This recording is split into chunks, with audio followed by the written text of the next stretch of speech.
नमस्कार, मैं पत्रकार सुशील शास्त्री। संकिसा का YBS सेंटर, जहाँ के सुरेश बौद्ध जी, जिन्होंने नालंदा से PG किया हुआ है, इनसे जानेंगे कि संकिसा के मूल स्तूप पे जो विवाद है उसका परिणाम क्या होगा, आखिर क्यों है विवाद, भविष्य में उसका परिणाम क्या होगा। जी बौद्ध जी, थोड़ा ये बताने का प्रयास करें कि यहाँ पे जो विवाद पड़ा हुआ है संकिसा में मेन स्तूप पे, तो इसका परिणाम क्या हो सकता है। देखिए, एक पाली में एक सूत्र है, उसका लास्ट होता है कि ऐस धम्मो सनंग तनंग। ये सदियों से आई रीति है, ठीक है, इसका अर्थ यही है। तो संकिसा बहुत प्राचीन समय से है और ऐसा है वैसा ही रहेगा, और यहाँ की जो महत्ता है वही बनी रहेगी।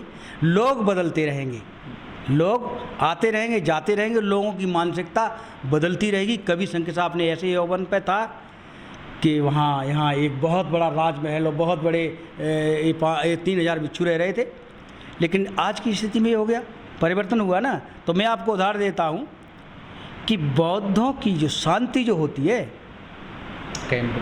वो बहुत ज़्यादा लंबे समय तक जाने वाली होती है, और बहुत बौद्ध जो होता है बहुत पैसेंसिव होता है।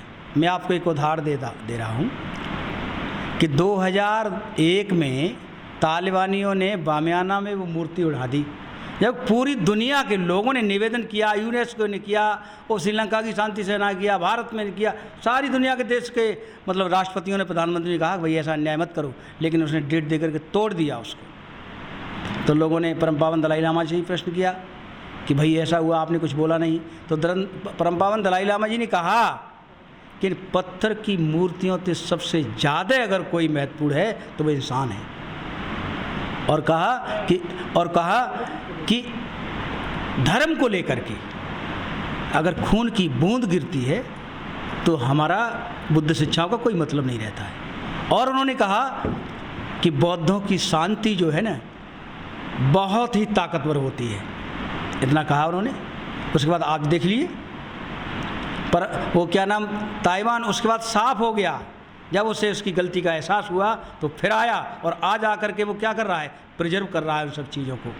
ऐसे कई उदाहरण है हमारे सामने, आप देख लीजिए। रोहिंग्या मुसलमान जब बर्मा में प्रवेश किया तो रिफ्यूजी बन के गया, कहा कि मुझे शरण दो। तो हम बौद्ध तो बहुत ही कहिएगा पीसफुल हार्ट होते हैं ना, हेल्पफुल नेचर होते हैं, शरण दे दी। फिर कुछ सैकड़ों साल मतलब कुछ सालों के बाद क्या किया, वो सिर चढ़ गए। तो सिर चढ़ गए तो कैसे सिर से उतार दिया वहाँ के बौद्धों ने। और तीसरा उदाहरण देता हूँ, श्रीलंका में LTT थे, अब वो कोई भी अपराध करने के लिए रुक ही नहीं रहे थे, लेकिन जब वहाँ के बौद्ध भिक्षुओं ने एक्शन ले लिया तो क्या हुआ, LTT का बीज ही खत्म हो गया वहाँ। तो कहने का मेरा तात्पर्य है कि ये सब चीज़ें जो हैं, जो विवादित चीज़ें हैं, ये कोई बहुत बड़ी बात नहीं है, आदमी की मानसिकता पर निर्भर करता है। यही लोग आज जो विवाद कर रहे हैं, कल होकर के भगवान बुद्ध की पूजा करेंगे, मुझे ऐसी उम्मीद है। और इसी आस्था और विश्वास के साथ और इसी भावना के साथ हम उनसे मैत्री बढ़ाते रहते हैं हमेशा। धन्यवाद, बहुत अच्छा। यानी सार ये निकला कि बुद्ध धर्म मैत्री भाव पे टिका हुआ है, यानी हम किसी से विवाद नहीं करते हैं, परिणाम मैत्रित्व और दया क्षमा पे निर्धारित होता है। उदाहरण दे रहा हूँ कि द्वितीय विश्व युद्ध में सारी दुनिया लड़ रही थी, तो अमेरिका और जापान भी लड़ रहे थे आपस में खिलाफ, और छोटा सा देश जो जापान था वो अमेरिका को हरा देने वाला ही था। अमेरिका को कुछ नहीं सूझा, उसने 2 परमाणु बम गिरा दिए उसके ऊपर अपनी जीत हासिल करने के लिए। उसके बाद क्या होता है कि वो देश समझ लीजिए कि बिल्कुल ख़त्म जैसा हो गया जापान।